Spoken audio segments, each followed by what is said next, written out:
Este é precisamente o risco ao qual o homem moderno está exposto. Ele pode acordar um dia e perceber que perdeu metade de sua vida.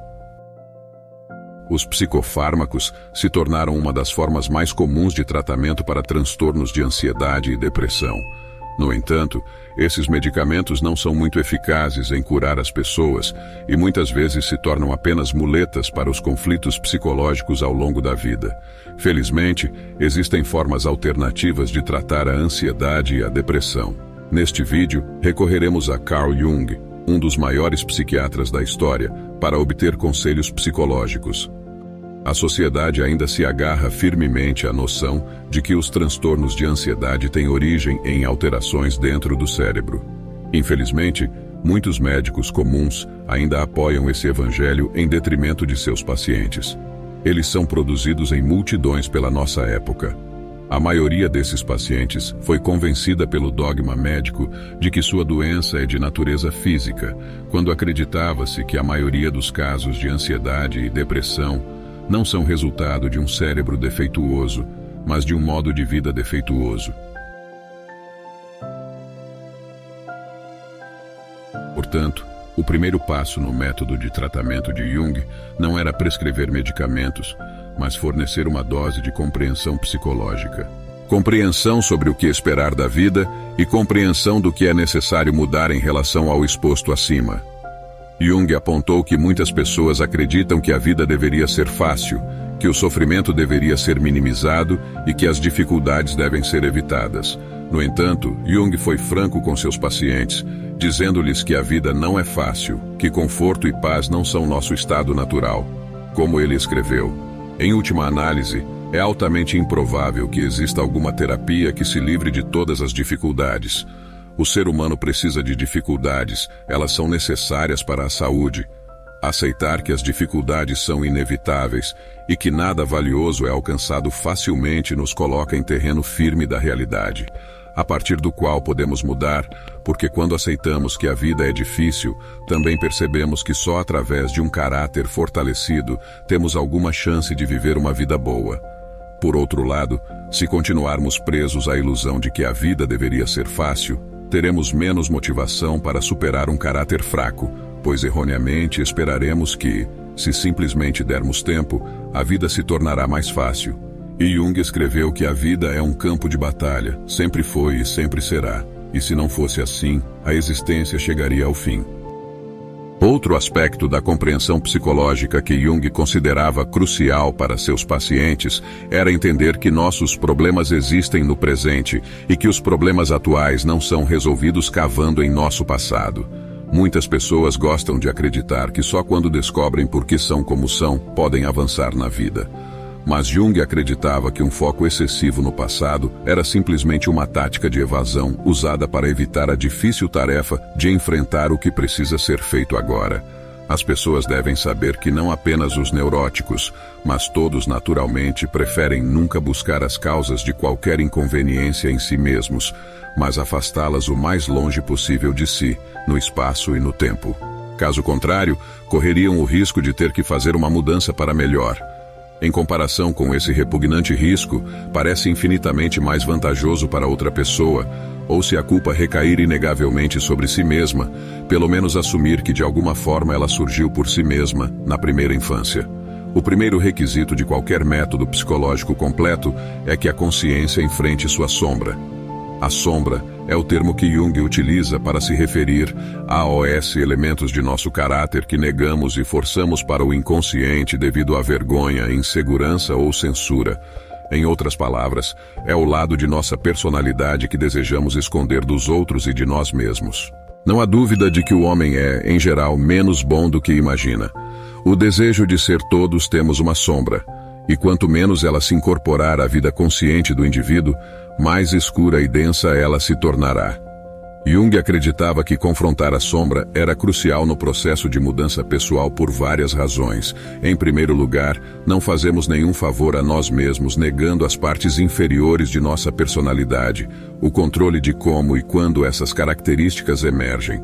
Por outro lado, se reconhecermos uma falha de caráter, podemos aprender a controlar sua expressão e, assim, minimizar o dano que ela causa em nossas vidas.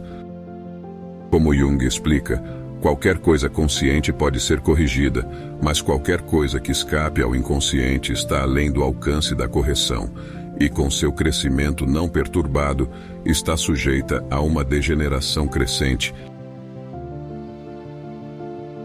Felizmente, a natureza garante que os conteúdos inconscientes rompam na consciência mais cedo ou mais tarde e criarão a confusão necessária.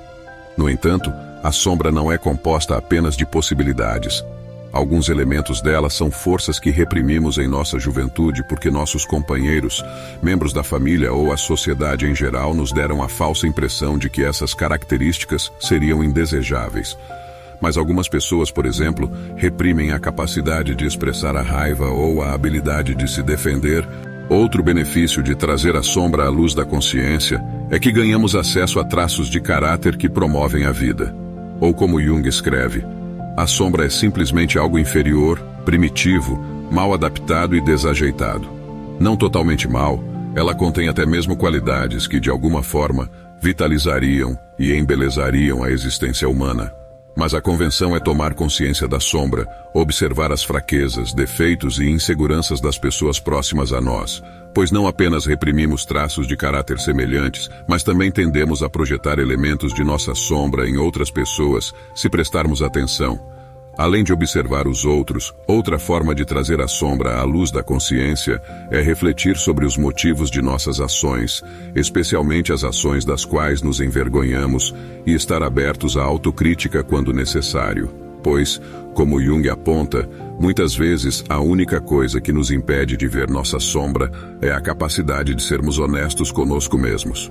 Junto com o aumento da consciência da sombra, outro aspecto fundamental do método de tratamento de Jung era ajudar seus pacientes a encontrar um sentido para nossas vidas. Jung acreditava que quando alguém está preso em uma profunda depressão ou consumido por um transtorno de ansiedade, encontrar um papel como atores no drama divino da vida é essencial. Para entender o que foi dito com isso, podemos recorrer a um encontro que Jung teve com o chefe de uma tribo dos Pueblos na primeira metade do século XX. Jung estava discutindo com esse homem as tradições de sua tribo quando o chefe fez o seguinte comentário: "Sim, somos uma tribo pequena e esses americanos querem interferir em nossa religião. Eles não deveriam fazer isso, porque somos filhos do Pai Sol." Ele apontou para o Sol e continuou: "Esse é o nosso Pai. Devemos ajudá-lo diariamente a se levar acima do horizonte, e não fazemos isso apenas por nós mesmos. Fazemos isso pela América, fazemos isso pelo mundo todo." Jung entendeu que para muitos na época moderna, essa afirmação pareceria louca e arcaica. No entanto, como ele aponta, os membros dessa tribo não sofriam como nós sofremos. Eles não eram infectados por neuroses, transtornos de ansiedade ou depressão. Eles não se enchiam de pílulas todos os dias e não eram enfraquecidos por vícios.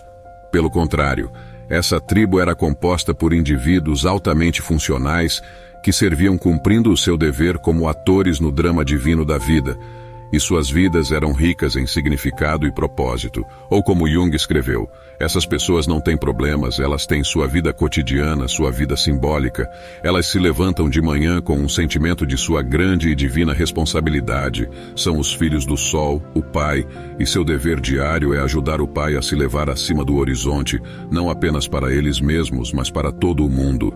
Jung contrasta esse modo de vida com o de uma mulher ocidental que ele conheceu. Essa senhora, como Jung aponta, era uma viajante compulsiva, sempre fugindo de um lugar para outro, sempre buscando, mas nunca encontrando verdadeiramente o que estava procurando. Fiquei surpreso quando olhei nos seus olhos, olhos de um animal perseguido, encurralado, sempre procurando com a esperança de encontrar algo, diz Jung. Ela está possuída. E por quê? Ela está possuída porque não está vivendo uma vida que tenha sentido. A dela é uma vida completamente grotescamente banal, sem propósito algum. Se ela morrer hoje, nada aconteceu, nada desapareceu, porque ela era nada. Essa busca compulsiva infecta muitas pessoas no mundo ocidental. Alguns correm de um destino para outro, outros perseguem parceiros românticos, outros são buscadores compulsivos de dinheiro, prestígio, reconhecimento. Mas seja qual for a forma externa que isso tome, A motivação subjacente é a mesma. O buscador está tentando fugir da banalidade de sua existência. Eles buscam preencher o vazio da vacuidade que vem de viver uma vida sem sentido. No entanto, como explica Jung, esse vazio não pode ser preenchido com coisas, nem mesmo com experiências. O que preenche esse vazio é saber que estamos vivendo de uma maneira que faz diferença. Ou como ele escreve, em relação à mulher que conheci, se ela pudesse dizer, sou filha da lua, todas as noites devo ajudar a lua, minha mãe, a se levar acima do horizonte, sua existência seria completamente diferente. Então ela viveria. Então sua vida teria sentido em toda a sua continuidade e para toda a humanidade. Isso traz paz. Quando as pessoas sentem que estão vivendo como atores no drama divino, isso é a única coisa que dá sentido à vida humana. Tudo mais é banal e pode ser descartado. Uma carreira, a procriação de filhos, tudo isso pode ser comparado a uma única coisa, que a sua vida tenha sentido. Jung não está sugerindo que todos adotem a mitologia dos povos ou os poemas em particular. Em vez disso, seu ponto é que muitas pessoas sofrem porque suas vidas não têm sentido. A tarefa para aqueles que desejam se libertar da ansiedade ou depressão é descobrir esse sentido. Devemos encontrar uma forma de justificar nossa existência, para que, assim como os pueblos, possamos acreditar que nossa vida tem sentido. Para alguns, isso pode ser alcançado através da religião, para outros, contribuindo de forma significativa para promover valores como justiça, liberdade ou comunidade, enquanto outros encontrarão através do ato criativo. No entanto, cabe a nós, e apenas a nós, descobrir como podemos desempenhar um papel significativo no drama divino da vida. Para os poucos que alcançam essa tarefa, uma vida plena definirá seu futuro. Para os muitos que não conseguem, anos ou décadas de sofrimento sem sentido e busca compulsiva serão seu destino.